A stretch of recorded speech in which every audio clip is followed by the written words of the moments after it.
வணக்கம் நேர்களே, மயிலாடுதுறை செய்தி சேனலுக்கு உங்களை அன்புடன் வரவேற்கிறேன். தொடர்ந்து செய்திகளை பார்ப்போம்.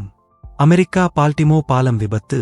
இந்திய மாலுமிகளின் முன்னெச்சரிக்கை நடவடிக்கைக்கு அதிபாப் பைடன் பாராட்டு. பெரும் விபத்தை தவித்த இந்திய மாலுமிகளின் செயலுக்கு அந்நாட்டு அதிபாப் ஜோ பைடன் பாராட்டு தெரிவித்துள்ளார். அதாவது, இந்த விபத்தின் பின்னர் மற்றவர்கள் உயிரிழந்துவிட்டனர். மற்ற 6 பேரை தேடும் பணி 24 மணி நேரம் வரை நீடித்த நிலையில் நீரின் தட்பவெப்பநிலை உள்பட பல்வேறு காரணங்களால் பணியாளர்கள் உயிரோடு இருக்க வாய்ப்பில்லை என தெரிவித்து மீட்புப் பணிகளை அமெரிக்க கடலோரக் காவல்படை செவ்வாய்க்கிழமை மாலை கைவிட்டது. சரக்கு கப்பல் மோதியதில் பாலம் நொறுங்கி விழுந்தது. சம்பவத்தைத் தொடர்ந்து கப்பலிலும் தீப்பிடித்தது.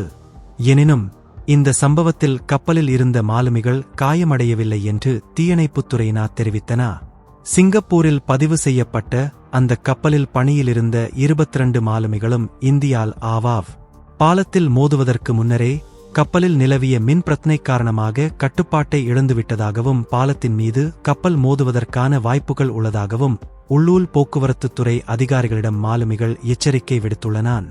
இதனைத் தொடர்ந்து பாலத்தில் வாகன போக்குவரத்து நிறுத்தப்பட்டதால் இந்த சம்பவத்தில் மிகப்பெரிய உயிர்ச்சேதம் தவிர்க்கப்பட்டது.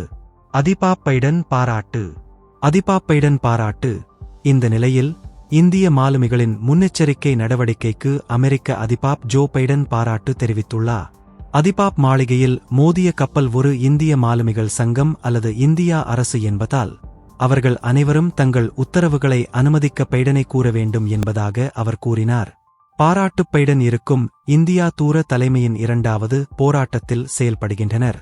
இந்தியாவின் பிற சங்கத்தை கட்டுப்படுத்துவதில் அதிகாரிகள் என்று குறிப்பிடுகின்றனர்.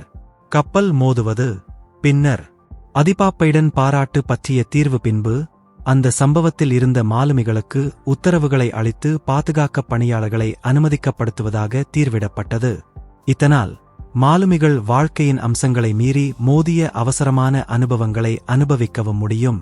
நமது இந்த காணொளி இத்துடன் நிறைவடைகிறது. உலகம் முதல் உள்ளூர் வரை இன்றைய முக்கிய செய்திகள் எப்போதும் போல் லைக், கமெண்ட், ஷேர் பண்ணுங்க.